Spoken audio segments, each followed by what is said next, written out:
conventional implant we can use 2 to replace as many as 2 missing teeth, 4 teeth in all. But the mini implants have an application here too. What not technically known as a bridge is a one-piece replacement. You can see that.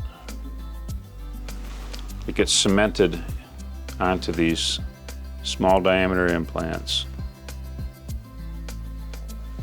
and replaces all of them.